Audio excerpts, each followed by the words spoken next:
Muy buenos días, queridos amigos y amigas del canal. En esta ocasión os quiero enseñar a preparar una receta que en otoño nunca puede faltar. Vamos a preparar una deliciosa calabaza asada. Esta es la famosa calabaza cacahuete.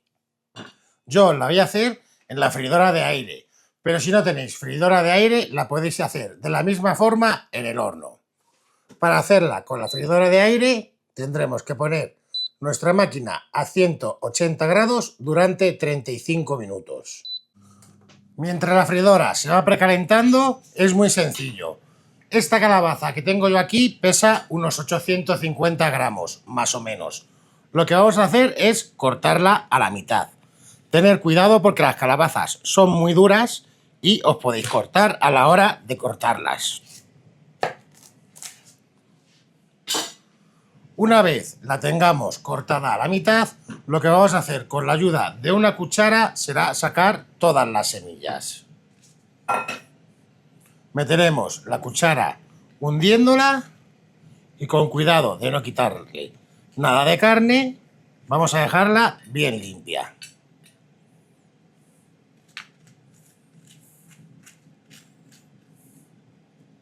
La dejaremos tal que así y con la otra mitad vamos a hacer lo mismo.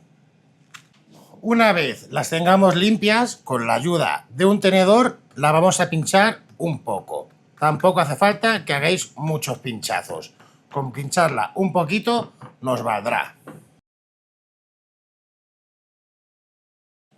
Ahora le vamos a añadir un poco de aceite. Yo lo que voy a hacer es envolverlas en papel de aluminio para que no cojan mucho color. Si las hacéis sin el papel de aluminio es más fácil que se queme la superficie de la calabaza. Vamos a rociarla con un poco de aceite. Vamos a añadirle un poco de sal. Y yo en esta ocasión, para aromatizarla, le voy a poner unas ramitas de tomillo y una ramita de romero. Ahora es muy sencillo. Igual que con los ajos confitados, vamos a hacer un paquetito. Y este proceso lo vamos a repetir con la otra mitad de la calabaza. Una vez nuestra máquina esté a la temperatura adecuada, lo que haremos será abrirlas e introduciremos nuestras calabazas, siempre con la parte carnosa para arriba. La vamos a dejar los 35 minutos sin darla la vuelta. Y luego, después de 35 minutos, vamos a ver el resultado. Y os cuento unos cuantos consejos que debéis de seguir si la calabaza es más grande. Os veo en 35 minutos. Hasta ahora, amigos. Como podéis ver, ya el tiempo de cocinado ha terminado. Ahora, tener cuidado porque quema bastante.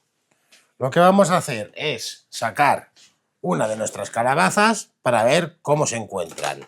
Vamos a quitarle un poquito el papel de aluminio para ver cómo están.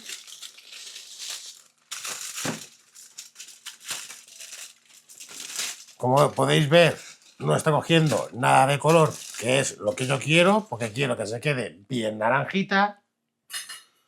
Y con la ayuda de un tenedor la vamos a pinchar. Como podéis ver, sigue estando dura aún.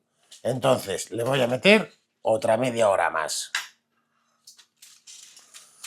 Dependiendo del tamaño de la calabaza, tardará más tiempo o menos tiempo.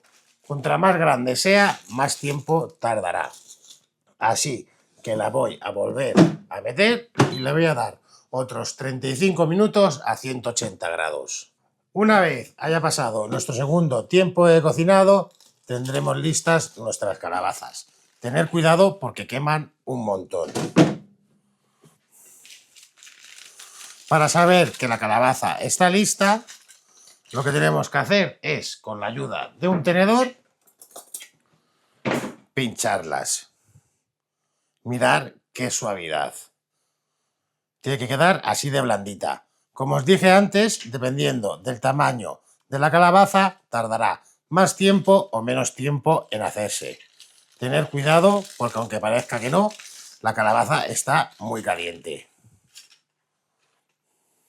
Esta calabaza puede comerse tal que así, haciendo la puré, como guarnición o utilizarla para ensaladas. Si le añadís un poquito de miel mezclado con aceite de Módena, queda una vinagreta espectacular y a la calabaza le va fantástica. Así que espero que os haya gustado la receta de hoy. Si os gusta la receta de hoy, darnos un gran like y nos vemos en el próximo vídeo. Un gran abrazo, amigos. Hasta pronto.